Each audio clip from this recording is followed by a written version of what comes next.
बिस्मिल्लाहिर्रहमानिर्रहीम। नाज़रीन अस्सलाम वालेकुम, मैं हूँ इमरान वसीम। नाज़रीन आज 28 दिसंबर है, दिन है मंगल का और साल 2021। नाज़रीन इस्लामाबाद हाई कोर्ट ने तौहीन अदालत केस में आज जो तमाम मुल्ज़मान पर फ़र्द जुर्म आयद करने का हुक्म दिया है, अदालत का फ़र्द जुर्म आयद करने का ये हुक्मनामा, ये फ़ैसला साबिक़ चीफ जस्टिस मियाँ साकिब निसार के लिए कैसे बुरी खबर साबित हुआ है। राना मोहम्मद शमीम ने किस टेक्निकल अंदाज से अपने साथ इस मामले में साबिक़ चीफ जस्टिस मियाँ साकिब निसार को लपेट लिया है, ख़ुद तो फंसे हैं, साबिक़ चीफ जस्टिस मियाँ साकिब निसार को भी इस मामले में किस तरह से इन्वॉल्व कर लिया गया है, फंसवा दिया गया है, ये सारी तफसीलात आपके साथ शेयर करेंगे। फिर दूसरी ख़बर में हम बात करेंगे जस्टिस आयशा मलिक साहबा की। गो के इस बात का गालिब इम्कान है कि आयशा मलिक साहबा सुप्रीम कोर्ट की जज बनने में कामयाब हो जाएंगी, लेकिन माजी की जो मिसाल हमने देखी है उससे मद्देनज़र रखते हुए इस बात का ख़दशा पैदा हुआ है कि एक बार फिर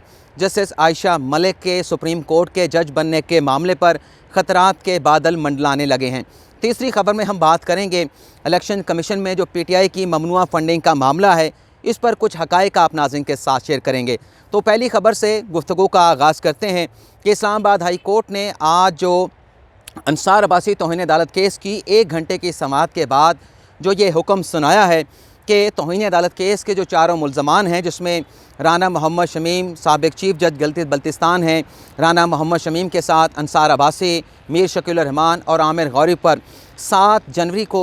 तौहीन अदालत की कार्रवाई को आगे बढ़ाते हुए फ़र्द जुर्म पड़ी जाएगी। अदालत का ये हुक्म साबिक़ चीफ जस्टिस मियाँ साकिब निसार के लिए कैसे बुरी खबर साबित हुआ है और राना मोहम्मद शमीम ने किस टेक्निकल अंदाज से इस मामले में साकिब निसार को इन्वॉल्व कर लिया है, इस मामले में लपेट लिया है। तो नाज़रीन, जब भी तौहीन अदालत केस में अदालत की जानिब से मुल्ज़मान के ख़िलाफ़ बाकायदा ट्रायल का आगाज़ किया जाता है, क्योंकि जब मुल्ज़मान पर फ़र्द जुर्म आयद कर दी जाएगी तो एक तरह से तौहीन अदालत का बाकायदा ट्रायल का आगाज़ हो जाएगा। जब ट्रायल का आगाज़ होता है तो अदालत की जानिब से ये हुक्म दिया जाता है कि जो अटॉर्नी जनरल हैं या जो एडवोकेट जनरल हैं, वो प्रोसिक्यूशन का इस्तग़ासा की ज़िम्मेदारियाँ जो है वो सर अंजाम देंगे। तो इस केस में जब अदालत 7 जनवरी को मुल्ज़मान पर फ़र्द जुर्म आयद करेगी तो अदालत की जानिब से या अटॉर्नी जनरल को या जो इस्लामाबाद हाई कोर्ट के एडवोकेट जनरल हैं इस्लामाबाद के, उन्हें यह हुक्म दिया जाएगा कि इस केस में मुल्ज़मान को प्रोसिक्यूट करने के लिए इन दोनों में से किसी एक को जो है वो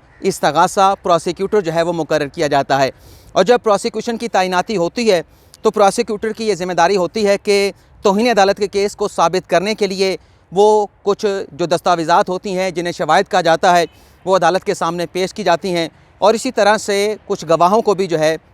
वो प्रोसिक्यूटर की जानिब से अदालत के सामने पेश किया जाता है। ये तो हो गया प्रोसिक्यूटर की साइड का जो तरीक़ाकार होता है। और हमने ये भी देखा है कि जब जिस भी मुल्ज़म को तौहीन अदालत केस की कार्रवाई का सामना करना पड़ता है, वो अपने दिफा में जो भी बात उससे मंसूब होती है, जो एलिगेशन उस पर लगाया जाता है, वो अपनी बात को साबित करने के लिए अपने गवाहान की फ़हरिस्त जो है वो अदालत में जमा कराता है और अदालत से दरख्वास्त करता है कि ये मेरे वो गवाहान हैं जिससे मेरी बेगुनाही साबित होती है, जिससे ये जो तौहीन अदालत की कार्रवाई है ये इस्टेब्लिश होगी कि मेरे ख़िलाफ़ तौहीन अदालत की कार्रवाई का जो आगाज़ किया गया है उसका कोई जवाज़ नहीं बनता और जो मैंने कहा है वो बिल्कुल फैक्चुअली दुरुस्त है। तो इस बात का इम्कान मौजूद है कि जब ट्रायल का बाकायदा आगाज़ होगा 7 जनवरी की समाअत के बाद,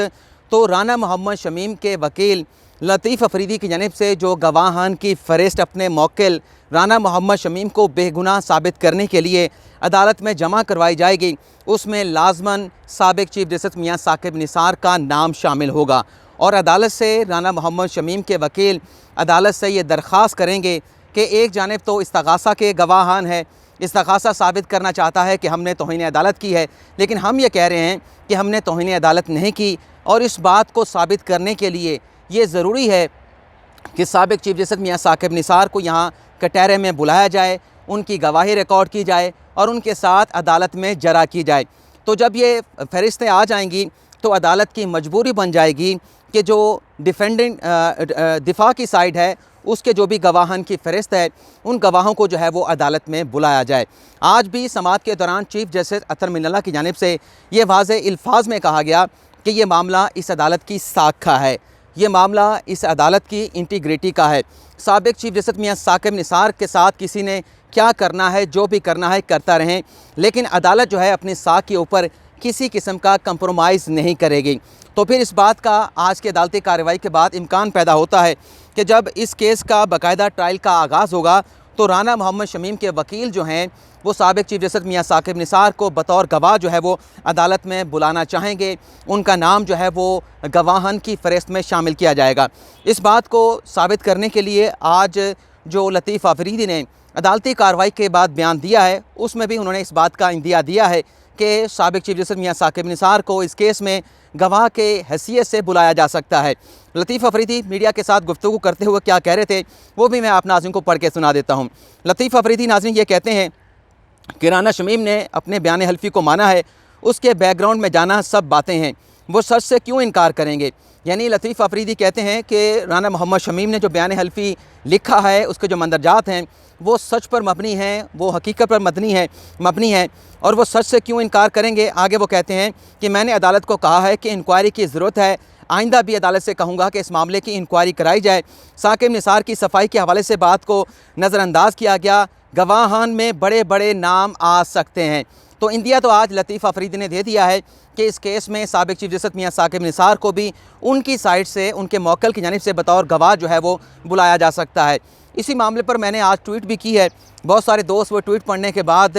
जो भी कह रहे हैं, गलत कह रहे हैं, सही कह रहे हैं, उनकी जो राय है मेरे लिए काबिल एहतराम है। लेकिन चूँकि हम अदालतों में रहते हैं, बहुत सारे केसेस तौहीन अदालत के हमने कवर किए हैं। हमने तलाल चौधरी का तौहीन अदालत का केस भी कवर किया है, दानियाल अजीज़ का भी किया है, उससे पहले निहाल हाशमी का भी किया, साबिक वज़ीर आज़म यूसुफ रज़ा गिलानी का भी किया। तो ये एक तरीक़ाकार है, इस तरीक़ाकार के मुताबिक जो है तौहीन अदालत केस को डिसाइड किया जाता है। आइंदा आने वाले दिनों में पता चल जाएगा कि आज जो अदालत का हुक्म है कि 7 जनवरी को मुल्ज़मान पर फ़र्द जुर्म आयद की जाएगी, आया लतीफ़ अफरीदी इस हुक्मनामे को इस्लामाबाद हाई कोर्ट में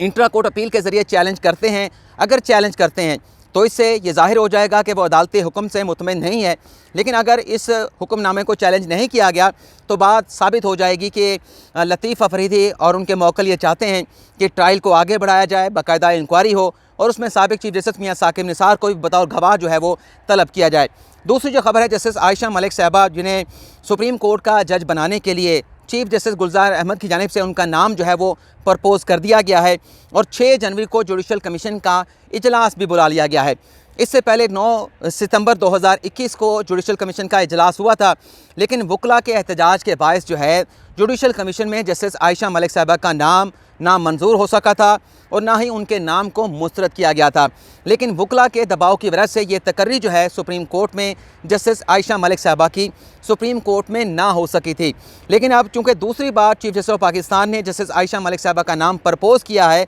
तो उनका नाम प्रपोज़ होने के बाद जुडिशल कमीशन का इजलास बुलाए जाने के बाद एक बार फिर पाकिस्तान बार काउंसिल की जानिब से एक अलामिया जारी किया गया है जिसमें वही माजी की बात दोहराई गई है कि सुप्रीम कोर्ट में जो जजेस की तैनातियाँ की जा रही हैं उन तैनातियों के सिलसिले में जो सीनियरिटी का असूल है उसे नज़रअंदाज किया जा रहा है और ये मुतनब्बे किया गया है। एक तरह की वार्निंग जो है पाकिस्तान बार काउंसिल के वाइस चेयरमैन की जानिब से, खुशदिल खान की जानिब से दी गई है कि अगर सुप्रीम कोर्ट में जजेस की तैनातियों के हवाले से सीनियरिटी के असूल को नज़रअंदाज किया गया तो वकला बरादरी की जानिब से इसकी बड़ी भरपूर क़ुव्वत के साथ जो है वो मज़म्मत की जाएगी। तो लग ये रहा है कि जब 6 जनवरी को जुडिशल कमीशन का इजलास होगा, शायद पाकिस्तान बार काउंसिल एक बार फिर जो है वो मुल्क भर में एहतजाज की कॉल दे और यहाँ सुप्रीम कोर्ट में भी उसी तरह से एहतजाजी महफिल लगाई जाए। लेकिन गालिब इम्कान है इस बार के जस्टिस आयशा मलिक साहबा जो है वो सुप्रीम कोर्ट की जज बनने में कामयाब हो जाएंगी। लेकिन वकला का एहतजाज ये क्या रंग लाएगा ये आइंदा आने वाले दिनों में ही पता चल पाएगा। तीसरी जो खबर है, PTI की फ़ॉरेन फंडिंग से मुतल्लिक कल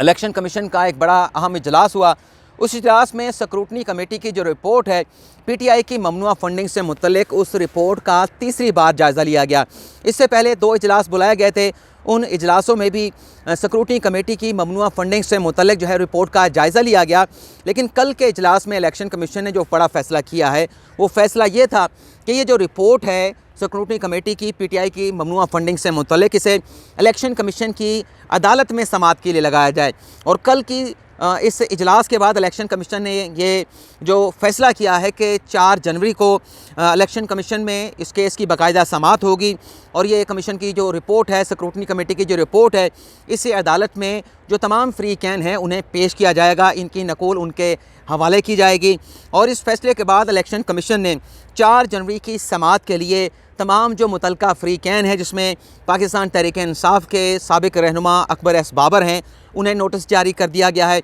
और इसी के साथ साथ जो पाकिस्तान तहरीक इंसाफ के रेलिवेंट फ़रीक़ैन हैं, उन्हें भी इलेक्शन कमीशन की जानिब से नोटिस जारी करके मुतनबे कर दिया गया है, आगाह कर दिया गया है कि आप आइंदा समाअत 4 जनवरी को इलेक्शन कमीशन में पेश हों। और इलेक्शन कमीशन में 4 जनवरी को होने वाली उस कार्रवाई के हवाले से बताया जा रहा है कि जो स्क्रूटनी कमेटी की रिपोर्ट है वो तमाम फ़रीक़ैन को फराहम करके आइंदा की तारीख़ दी जाएगी। और ये कहा जाएगा कि इलेक्शन कमीशन अब स्क्रूटनी कमेटी की इस रिपोर्ट के ऊपर बाकायदा समाअत का आगाज़ करेगा। लेकिन जो एक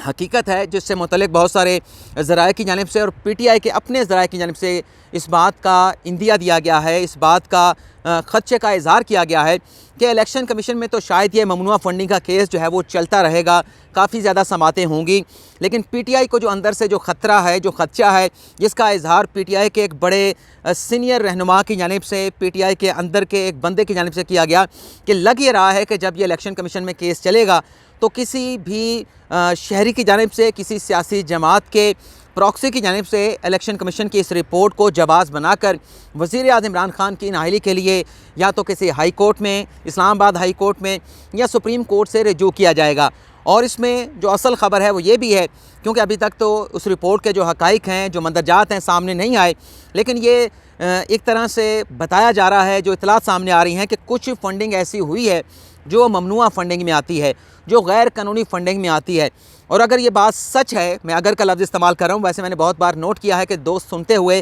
अल्फाज पे गौर नहीं करते कि अल्फाज में जुमले में कौन से अल्फाज जो है वो अदा किए गए हैं। तो अगर ऐसा होता है तो ये पाकिस्तान तहरीक इंसाफ के लिए एक बुरी ख़बर हो सकती है। इमरान खान साहब को नाअहली के केस का सामना करना पड़ सकता है। लेकिन हकीकत तभी पता चलेगी जब 4 जनवरी को इलेक्शन कमीशन की जानिब से स्क्रूटनी कमेटी की ममनुआ फ़ंडिंग से मुतल्लिक़ इस रिपोर्ट को जो है वो पब्लिक किया जाएगा, फ़रीक़ैन को उनकी कापियाँ जो है वो फ़राहम कर दी जाएंगी। तो आज के प्रोग्राम में नाज़रीन इतना ही। आपसे इजाज़त चाहते हैं। जिन दोस्तों ने अभी तक हमारा चैनल सब्सक्राइब नहीं किया वो चैनल को सब्सक्राइब कर लें और बेल आइकॉन का बटन भी ज़रूर प्रेस करें। अल्लाह ताला आपको हामी और नासिर हो। अपनी दुआओं में याद रखिएगा। अल्लाह हाफ़िज़।